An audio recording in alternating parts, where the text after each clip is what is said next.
हर बार जो काम Seth Rollins का होता था रोमन रेंस के साथ करने का, पर्सनल जाने का, आज उसकी कुछ लिमिट्स क्रॉस करी रोमन रेंस ने और कोई आपको बताएगा नहीं। लेकिन आज मंडे नाइट रॉ में ब्रॉक लेसनर और ओबा फेमी मटर छिलने आए थे। Okay, hello chatters, my name is Rohit and you are watching Wrestle Chatter.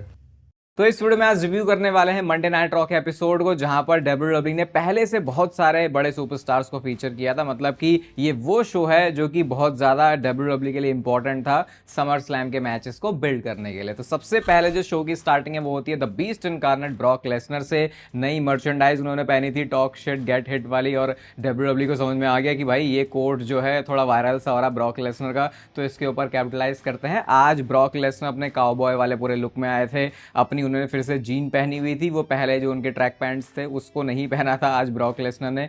शायद मतलब ऐसा लगा था ना कि जब भाई बंदे की फट जाती है जीन्स, तो उसके बाद उसने सोचा होगा कि नहीं वो नहीं पहनेगा, लेकिन ब्रॉक लेसनर उसको पहन के आया था। और हर बार जब ब्रॉक लेसनर की एंट्रेंस होती है, भाई बंदे की क्या पर्सनैलिटी लगती है, बंदे की क्या बॉडी लगती है। इतने टाइम से मतलब डब्ल्यूडब्ल्यूई देख रहे हो तो खुद भी खुजली तो हो जाती है बॉडी बनाने की, जैसे मतलब उनकी जैसी तो नहीं हो पाएगी, लेकिन थोड़ी बहुत मैंने भी कर ली। और भाई अब तो प्रोटीन भी सस्ता हो गया, नेचुरल पे जाके आरपंद वाला कोड आप यूज़ कर लेना, रेगुलर जिम जाके अभी से बेटर आप अपनी पर्सनैलिटी बना सकते हो। इसके बाद क्या होता है, पॉल हेमन ने कुछ कलाकारी करी यहाँ पे। तो क्या होता है, पीछे से पुलिस वाले बंदे भी निकल के आ रहे हैं। अब रिंग में आते हैं पॉल हेमन और ब्रॉक लेसनर दोनों ही। पॉल हेमन हाइप करते हैं ब्रॉक लेसनर को बहुत ज़्यादा, कहते हैं हम डैलस के आज कॉप्स भी लेके आए हैं और उसके पीछे रीज़न है ओबा फेमी। फिर वो एक्सप्लेन करते हैं कि देखो ओबा फेमी इतना पागल हो गया है ब्रॉक लेसनर के पीछे कि इसको मैच मिलने वाला था चैंपियनशिप के लिए, इसने उसे भी छोड़ दिया। ये एक स्टॉकर लेवल का है। इवन उन्होंने ये भी बोल दिया कि वो साइको एक्स गर्लफ्रेंड होती है ना जैसे, वैसा बिहेवियर है ओबा फेमी का। और उस पर जरा ब्रॉक लेसनर का रिएक्शन देखना, अपनी वो काउबॉय वाली हैट उतार के वो ऐसे कर रहे होते हैं कि देखो भैया कितना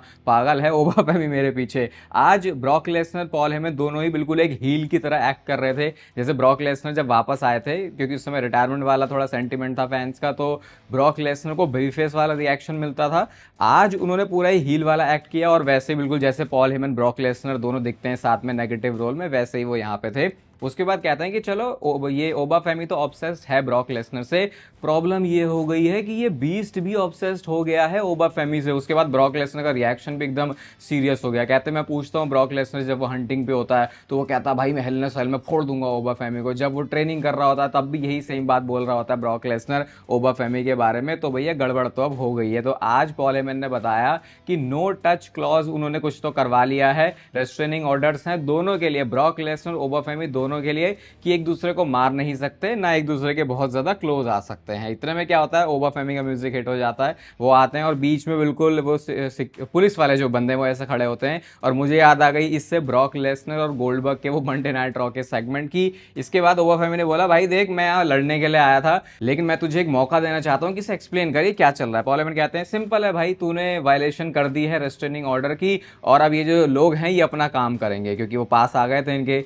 अब वो पुलिस वाले बंदे ओबा फेमी की तरफ चलते हैं, और जो उठा उठा के पटका है ओबा फेमी ने यहाँ पे इन सिक्योरिटी वाले पुलिस वाले बंदों को। आई थिंक एक चीज़ जो कि हर एक फैन को हमेशा सेटिस्फाई करेगी डब्ल्यूडब्ल्यूई देखते हुए, वो है इन सिक्योरिटी वाले बंदों का पिटना। स्पेशली पिछले 1-2 सालों में जितना ज़्यादा सिक्योरिटी वाले बंदों की वजह से वो लड़ने नहीं देते, भाई दिमाग मतलब ऐसे किलस जाती है ऐसे कि भाई ये मारने क्यों नहीं दे रहे। और जो बुरा बुरा उठा उठा के ओबा फेमी ने पटका, उसके बाद वो उनको बाहर भी फेंक देते हैं। इतने में क्या हो गया, ब्रॉक लेसनर और पॉल हेमन ये दोनों वहां से चले जाते हैं। ओबा फेमी कहते हैं भाई ये क्या है, ये तो वो ब्रॉक लेसनर नहीं है, ये तो वो बीस्ट नहीं है। कहते हैं कभी तू लो लगाता है, कभी तू भागने लग जा रहा है, ये तो वो ब्रॉक लेसनर नहीं है जिसे हम लोग जानते हैं। आजकल तो बस तूने भागने का ही काम किया है। और कहते हैं पॉल हेमन से कि तू क्या बोल रहा था कि मैंने टाइटल मैच छोड़ दिया, तुझे भी पता है अगर मैं चैंपियनशिप मैच करता ये समर स्लैम में तो उसके बाद तुम लोग वैसे भी मेरे पीछे आ जाने वाले थे। मतलब इस बात में थोड़ी सी उन्होंने ऐसा ब्रेन भी दिखाया कि सिर्फ ऐसा नहीं है कि ओबा फेमी कोई पागलों की तरह ब्रॉक लेसनर के पीछे पड़ गया है। इसके बाद ओबा फेमी कहते हैं कि समर स्लैम में जब हेल इन अ सेल मैच होगा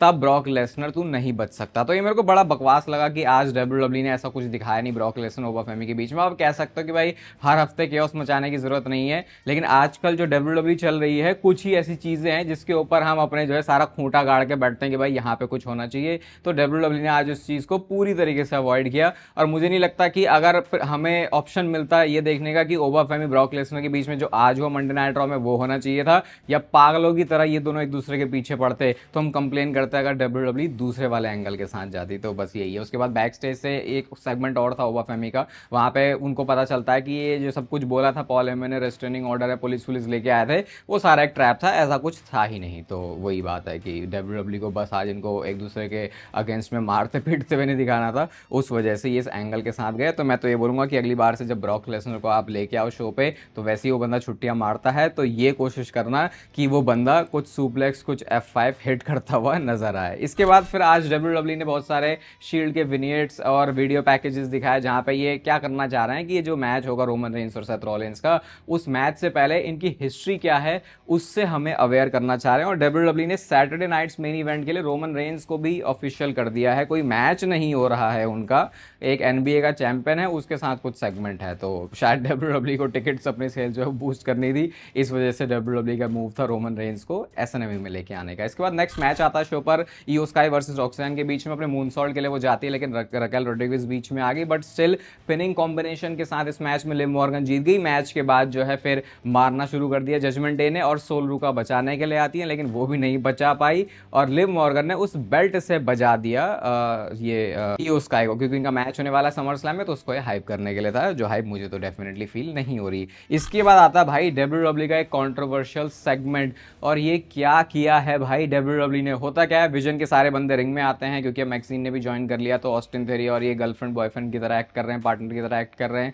लोगन पॉल के हाथ में माइक है, ब्रॉन ब्रेकर भी वहाँ पे खड़े हुए हैं, और लोगन पॉल ने सडनली बिहेव करना शुरू कर दिया है दूसरे वाले पॉल की तरह, पॉल हेमन की तरह। वो माउथ पीस यहाँ पे बन रहे हैं, कहते हैं कि भैया हमारी जो नई मेंबर है वो है मैक्सिन। इसके बाद क्या होता है, ओटिस एंड अकीरा टोजावा आ जाते हैं। अकीरा टोजावा ने बड़े ही इमोशनल आवाज़ के साथ बोला कि क्या हम बात कर सकते हैं। इसके बाद क्या हुआ, मैक्सिन ने बाकी सारे विजन के बंदों को बोल दिया कि तुम बाहर चले जाओ। तो ये समझ में नहीं आया पहले तो कि भाई ये क्या हो रहा है, मैक्सिन ने तो ज्वाइन कर लिया था ऑस्टिन थेरी को, क्या स्टिल मैक्सिन की कुछ फीलिंग है ओटिस एंड अकीरा टोजावा के लिए। इसके बाद अकीरा टोजावा बोलते हैं भैया ये तुम क्या कर रही हो, ये तुम्हारे लिए सही नहीं है। मैक्सिन कहती है मैं अभी भी तुमसे प्यार करती हूँ, और तुम्हें कैसे पता कि ये लोग सही है या फिर नहीं है। इसके बाद ओटिस आते हैं, और ओटिस ने कुछ अलग ही साउंड करना शुरू कर दिया। ओटिस मतलब ऐसा बिहेव कर रहे थे कि यार जैसे कि वो मैक्सिन को इतने टाइम से पसंद करते थे, बस वो उनको बोल नहीं पाए, मतलब अपना प्यार जो है वो दुख अपना जो प्यार है उसको बयां नहीं कर पाए।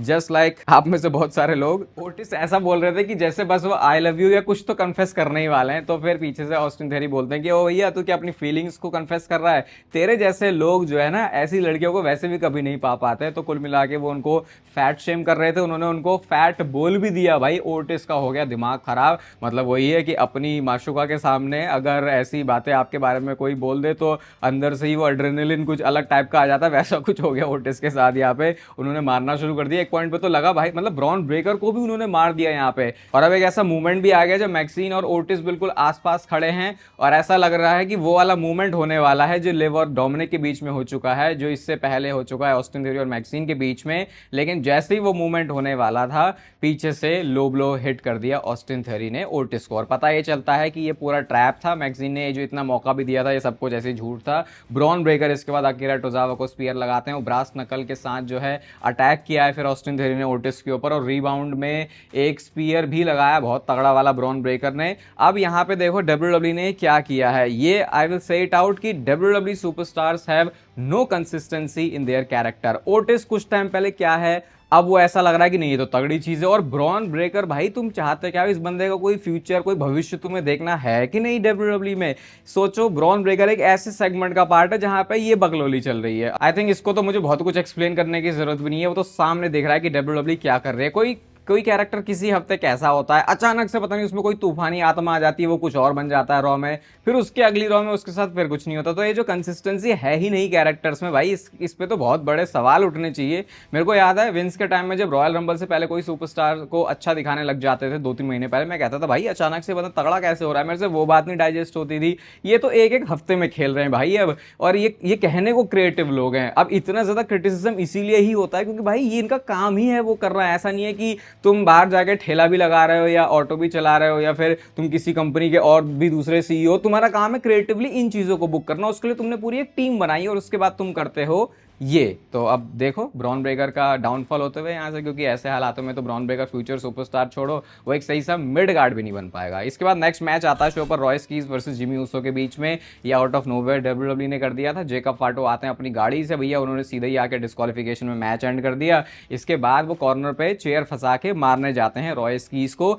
लेकिन आ जाते हैं सोलो सिकोवा, और सोलो सिकोवा आ जाके कहते हैं कि भैया मैं समझ गया, ब्लड जो है वो थिकर होता है वाटर से, मैं फाइनली अपनी फैमिली में वापस आ रहा हूँ। उसके बाद वो ऐसे खड़े हो गए भाई ऐसे करके, और फिर क्या हुआ, ऐसे करके ऊपर चला गया हाथ। उसके बाद क्या हुआ, जिमी ऊसो भी खड़े हो गए और जेकब फाटो भी खड़े हो गए। सबने ऐसा लगा कि ब्लड लाइन का रीयूनियन हो गया, लेकिन भाई सोलो सिकोवा बड़ी हरामी चीज है। पिछले कुछ हफ्तों में अगर किसी का कैरेक्टर इंटरेस्टिंग हो रहा है तो वो सोलो सिकोवा है, लेकिन डब्ल्यूडब्ल्यू इसको कब फंबल कर देगी उसका भी नहीं पता। उन्होंने स्पाइक मारा जिमी ऊसो को, और वो स्पाइक मारने से पहले जो उनके चेहरे पे हंसी दी फंसा दिया, वो भाई बहुत ज्यादा फनी लगी मुझे। इसके बाद जेकब फाटू पड़ जाते हैं पीछे किसके, सोलो सिकोवा के, और जिमी ऊसो ने स्पाइक को बहुत ज़्यादा सेल भी नहीं किया भाई, वो खड़े हो जाते हैं। टोंगन ग्रिप में अपनी फंसा दिया, फिर रॉयस कीज भी वहाँ पे होते हैं, वो भी पिट रहे, लेकिन फिर म्यूजिक हिट होता है एलए नाइट का। उन्होंने जेकब फाटो को मारा स्टील चेयर से, उस बंदे को कुछ हुआ नहीं, लेकिन 2-4 उन्होंने स्टील चेयर लगा के फिर उनको बाहर भगा दिया। एंड अगेन जैसा मैंने बोला, WW superstars have no consistency in their character.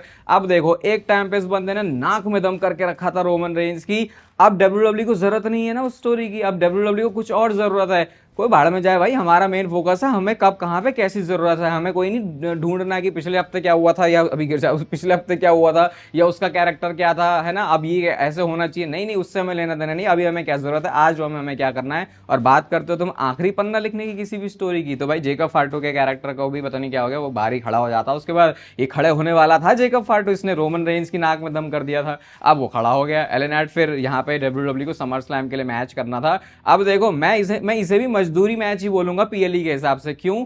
क्योंकि डब्ल्यूडब्ल्यू को समर स्लैम का कार्ड भरना है ऐसा मैच, वरना डब्ल्यूडब्ल्यू ये तो जबरदस्ती का ऐसे बनाया ऐसा मैच लग रहा है कि LA night, solo Sikoa, Royce की सबने एक तरफ कर दिए, उधर से फिर ये जेकब फाटो, Jimmy Uso and Jey Uso हैं। और क्या एलए नाइट ने आज क्या बोला था, अनफॉर्चुनेट इवेंट भी उन्होंने बोल दिया था जे ऊसो को, जो मेरे को सुन के थोड़े कलेजे को तसल्ली सी मिली। और उसके बाद बहुत जबरदस्ती का मैच था, लेकिन वो तो भाई बंदा एलए नाइट ने उसने साउंड ऐसा करवा दिया कि जैसे कि नहीं नहीं भाई ये एक लेजिट मैच है, जो कि ये है नहीं लेजिट मैच। तो समर स्लैम में अब होगा ये 6 मैन टैग टीम मैच। इसके बाद बैक स्टेज सेगमेंट था, पॉल हेमन विजन को प्रेज कर रहे हैं, सबकी उन्होंने तारीफ करी, मैक्सिन की भी उन्होंने तारीफ करी। और क्या पॉल हेमन आज विजन को छोड़ के चले गए, कहते फिर तुम्हें मेरी जरूरत ही क्या है। उसके बाद पॉल हेमन वहां से चले जाते हैं। तो क्या हम ये समझे कि कलाकार आदमी ने कचरा कर दिया विजन का, कहते हैं लो भैया मैंने तुम्हें फूक दिया, अब उसके बाद मैं जा रहा हूं, क्योंकि ये विजन, ब्रॉन ब्रेकर, ये जो विजन को लेके विजन था जो मैं सोच रहा था, वो तो भाई कहीं से लेके कहीं तक भी नहीं है। ब्रॉन ब्रेकर को इस ग्रुप से जल्दी बाहर कर दो, वरना इस बंदे का जल्दी से जल्दी डब्ल्यूडब्ल्यू से बाहर जाने का रास्ता तय हो सकता है। इसके बाद अगला सेगमेंट आता है बेली एंड लायरा वाल्किरिया का। बेली ने कॉल आउट किया था लायरा वाल्किरिया को उनके एक्शंस के लिए, उल्टा लायरा वाल्किरिया ने उनके ऊपर ही ब्लेम डाल दिया कि तू क्या विक्टिम बनने की कोशिश करती है, तू कुछ नहीं है, ये नहीं है, वो नहीं है, 4 हॉर्स वुमेन में तू सबसे ज्यादा बेकार है। लेकिन वो कहते हैं भाई मैं ग्रैंड स्लैम चैंपियन हूँ, मैंने ये किया वो किया, और ऐसा नहीं मैं तुझे हरा के मैं बता भी दूंगी कि मैं यहाँ पे क्यों खड़ी हूँ। तो उसके बाद फिर लायरा वाल्किरिया ने बेली के ऊपर अटैक भी कर दिया था। फिर नेक्स्ट शो पर आता है एक विनियट, और ये था बिग कैस का। अब मुझे लग रहा है क्रिएटिव में किसी एक बंदे के दिमाग में आ गया कि ओ मतलब मूड स्विंग्स हो रहे हैं इनके, कि अरे एक काम करते हैं पुराने सुपरस्टार्स को लेके आ जाएंगे दोबारा। बैरन कॉर्बिन को लेके आ गए, अब ये बिग कैस को लेके, ये क्या चल रहा है भाई। कोई एक ही मतलब एक होता है ना कि जैसे इंसानी दिमाग होता है, आज उसको ऐसा फील हो रहा है तो वो इमोशन के बेसिस पे ही कर देता है। इस बिजनेस में तुम इमोशन तो मत ही घुसेड़ो, क्योंकि वो तुम घुसेड़ने देते भी नहीं हो, वरना तुम फैंस की सुन रहे होते। लेकिन अपने हिसाब से फिर तुम कर दोगे, है ना। आज हमें लग रहा है कि अच्छा इसको लेके आना चाहिए तो उसको लेके आ जाएंगे, कोई लॉजिक है नहीं उसके पीछे। जब तुम शेमस और ये ऐसे सुपरस्टार्स को रिलीज कर रहे हो तो अब बिग कैस आ जाएंगे। मैं ये नहीं कह रहा कि बिग कैस के आने से कोई प्रॉब्लम है, ये एक बंदे के दिमाग की जो सटकती है और उसके हिसाब से हम सारे फैंस को डब्ल्यूडब्ल्यू देखनी पड़ती है। अब वो एक बंदा कौन है, मैं ये नहीं कह रहा वो ट्रिपल एच की बात हो रही, पता नहीं वो बंदा कौन हो सकता है, लेकिन ये जो भी है ये क्रिएटिव लोग ही सारे मिलकर गुड़ गोबर कर रहे हैं। और अब जो है बिग कैस आपको बहुत जल्दी देखने को मिल जाएंगे, क्योंकि अब डब्ल्यूडब्ल्यू के मूड में आ गया कि चलो पुराने सुपरस्टार्स को लेके आते हैं। इसके बाद अगला मैच आता है शो पर,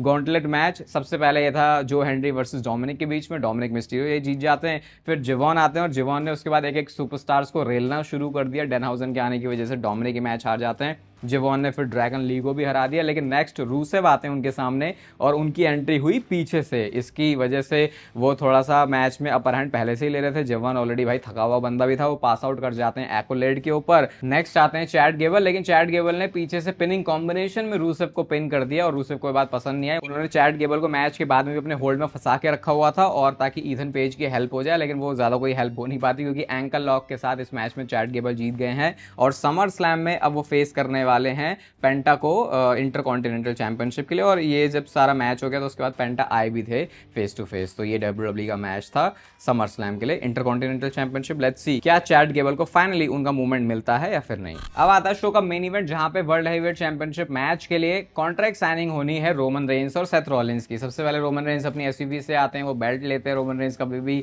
घर में अपनी बेल्ट नहीं लेके जाते, फैक्ट WWE हमको हर बार बताती है मंडे नाइट रॉ में। एडम पीएस रिंग में होते हैं, सबसे पहले वो वेलकम करते हैं रोमन रेंस का। रोमन रेंस आते हैं, उनके हाथ में होता है माइक, एक्नॉलेज मी करके वो बोलते हैं एंड उसके बाद म्यूजिक हिट होता है सेथ रॉलिंस का। सेथ रॉलिंस की एंट्रेंस होती है और उस पूरी एंट्रेंस पे जरा रोमन रेंस का रिएक्शन देखना। वो कहता है भाई जल्दी आ जा, आके बैठ जा, काम करते हैं अपना। और सेथ रॉलिंस जाके भी ऐसे बैठे वो कॉन्ट्रैक्ट साइनिंग वाली टेबल पे कि जैसे कि दोनों बंदे डिनर करने के लिए बैठे हैं और दोनों को सेम ही प्लेट से खाना खाना है। इतने एक दूसरे के क्लोज में बैठे हुए थे। एक तो Roman Reigns head of the table भी है ना, तो बंदा हमेशा अपने एटीट्यूड में एक ही जगह पे जाके बैठता है। सेथ रॉलिंस ने सीधा इस कॉन्ट्रैक्ट को साइन कर लिया। कहते हैं कि आई नो इट्स टफ, कुछ चीजें हैं लाइफ में जो कि सर्टेन होती हैं।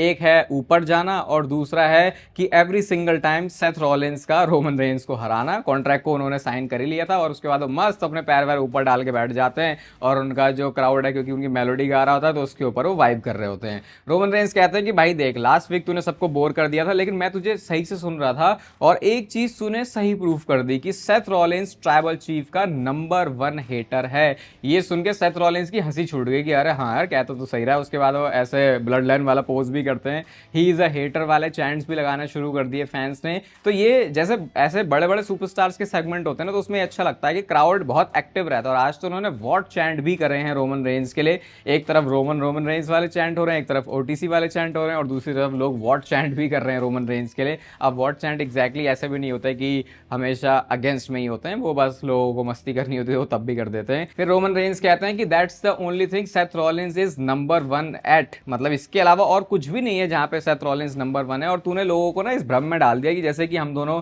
सेम लेवल पे हैं, लेकिन हम लोग सेम लेवल पे नहीं है। और समर स्लैम में मैं तुझे बता दूंगा कि मैं नंबर 1 क्यों हूं। सेथ रॉलिंस ने बोला। सेथ रॉलिंस थोड़ा चिल मूड में था, वो कहता है ठीक है भाई ये टाइटल को मेरे लिए तूने वार्म रखा है रेसलमेनिया के बाद से, ठीक है अब समर स्लैम में मैं ये टाइटल तेरे से ले लूंगा and I will see you next time जब भी तेरा मूड होगा कि चलो आज काम पे जाते हैं। तो सेथ रॉलिंस ये शॉट ले रहे थे पर्सनल होकर रोमन रेंस के ऊपर कि भैया तू तो छुट्टियां बहुत करता है, तो आता नहीं है रॉ में। इसके बाद सेथ रॉलिंस जाने लगते हैं। अब क्योंकि वो छेड़ के चले गए थे रोमन रेंस को, रोमन रेंस कहते हैं ओ भैया कहाँ जा रहा, रुक जा, बस कॉन्ट्रैक्ट साइन करके तू चला जाएगा, चल तेरा वाला ही गेम खेलते हैं। और जब ये रोमन रेंस ने बोला, मैं समझा नहीं कि कौन से गेम की बात हो रही है, लेकिन यहाँ पे बात हो रही थी माइंड गेम्स की। कहते हैं रोमन रेंस की क्या होगा, मान लेते हैं अगर तू समर स्लैम में जीत भी गया, तू ये टाइटल जीत जाएगा, तू इसको कैरी करेगा, उसके बाद तू हर्ट हो जाएगा क्योंकि हर बार तो यही होता है जब भी तेरे पास चैंपियनशिप आती है तू भाई उस बर्डन को झेल ही नहीं पाता और उसके बाद तू हो जाता है इंजर्ड। ये बात सुन के सेथ रॉलिंस को लगा भाई ये तो कुछ मतलब थोड़ी पर्सनल सी बात हो गई। सेथ रॉलिंस उसके बाद सीधा रिंग में आते हैं। अब वो रोमन रेंस के फेस पे खड़े हो जाते हैं, कहते हैं बोल भाई अब बोल तुझे क्या बोलना है। इसके बाद रोमन रेंस ने और ज्यादा बातें बोलनी शुरू कर दी। वो कहते हैं कि तू नंबर 2 है इतने कुछ सालों के बाद। मुझे पता कैसे पता चला, क्योंकि हर बार तुझे चैंपियन बनने के लिए मनी इन द बैंक के ब्रीफ केस की जरूरत होती है और तो और इस बार तो तुझे इंजरी भी फेक करनी पड़ गई। तो इतना सब कुछ तुझे करना पड़ता है चैंपियन बनने के लिए। और जब तेरे पास सबसे सही मौका था नंबर 1 बनने का, क्योंकि जो तेरा वर्क डैडी है, यानी वो ट्रिपल एच की बात कर रहे थे कि ट्रिपल एच जब कंट्रोल में आ गया है, इतना सब कुछ होने के बाद इन्होंने पूरी कोशिश करी लेकिन फिर भी तू वो काम नहीं कर पाया जो कि मैं WWE कंपनी के लिए कर पाता हूं। भाई ये बहुत ही एक पर्सनल चीज थी, क्योंकि मुझे याद नहीं है कि शायद इससे पहले इस तरीके से कभी इतना ज्यादा खुलेआम मेंशन किया गया हो कि, क्योंकि अगर आपको नहीं पता तो सेथ रॉलिंस को इतना ऊपर पहुंचाने में, जैसे विंस मैकमैन को के लिए हम बोलते हैं ना कि रोमन रेंस अगर यहां तक पहुंचा तो विंस की वजह से, तो वैसे ही ट्रिपल एच ने वो सारी चीजें सेथ रॉलिंस में देखी थी, इसलिए सेथ रॉलिंस के साथ वो इतनी सारी तगड़ी चीज़ें भी हुई जो पहले हमने देखी, क्योंकि ये बैक स्टेज जब विंस मैकमैन भी थे तो ट्रिपल एच का से होता था चीज़ों के ऊपर। तो ये बात रोमन रेंस ने खुलेआम मेंशन करी और वो नंबर 2 बोलते हैं सेथ रॉलिंस को, फिर से नंबर 1 खुद को बोलते हैं और कहते हैं जस्ट एक्नॉलेज इट बिच, ये करके उन्होंने सेथ रॉलिंस को बोला। तो बी वाला ब्रदर ना बोल के बी वाला बिच बोल दोगे भाई, तो ये आज सेथ रॉलिंस के दिमाग के साथ भाई रोमन रेंस ने बड़ा सही खेल लिया। इसके बाद सेथ रॉलिंस ना थोड़े इमोशनल से हो जाते हैं, वो कहते हैं वो वही सेम चीज मेंशन कर रहे होते हैं, मतलब दोबारा उन्होंने बोली नहीं, लेकिन कहने का मतलब उन्होंने ये था कि कभी भी हम दोनों की रेस जो है वो सेम नहीं थी, कभी भी ऐसा नहीं नंबर 1 ड्रॉ। उन्होंने मतलब उन्होंने ना चाहते हुए भी तारीफें भी कर दी रोमन रेंस की कि तूने इतना सब कुछ किया है, लेकिन मैं ग्लैड हूं कि फिर भी मैं तेरे जैसा नहीं हूं। तो कुल मिला के वो ये बोल रहा था कि जो भी तू है मैं अपनी स्किन में बहुत ज्यादा खुश हूं। इसके बाद सेथ रॉलिंस को गुस्सा तो आ ही गया था, उन्होंने रोमन रेंस को पंच कर दिया और मारते मारते बोल रहे थे कि हाँ भैया कहाँ है तेरी ब्लड लाइन। सेथ रॉलिंस जाते हैं, वो वापस आते हैं, लेकिन इतने में रोमन रेंस को मौका मिल गया था, उन्होंने सुपरमैन पंच हिट किया। लेकिन फिर इसके बाद फाइट बैक आता है सेथ रॉलिंस का, क्योंकि जब वो पावर बम लगाने के लिए जा रहे होते हैं तो सेथ रॉलिंस ने उसी माइक से उनके सिर में मारा। इसके बाद उन्होंने पेडिग्री हिट करी, इसके बाद उन्होंने स्टॉम्प हिट करा और डब्ल्यूडब्ल्यूई ने आज शो पे सेथ रॉलिंस को स्टैंड टाउल करवाया। आज की मंडे नाइट रॉ देखो मुझे लगता है बहुत ज्यादा तगड़ी भी हो सकती थी, लेकिन ये उतनी तगड़ी नहीं हुई, तो मैं इसको रेट करूंगा 3.75 स्टार। बाकी नेचुरल टीन का लिंक आपको मिलेगा डिस्क्रिप्शन में, आरपंत वाला कोड आप लोग यूज करते हो तो आपको एक प्यारा सा डिस्काउंट में मिल जाता है। बाकी इस वीडियो को यहां तक देख रहे हो तो इसे लाइक कर दो, चैनल को सब्सक्राइब कर दो ऐसे डेली डब्ल्यूडब्ल्यूई से रिलेटेड कंटेंट के लिए। बाकी तब तक फिर लेते रहो जिंदगी के मजे।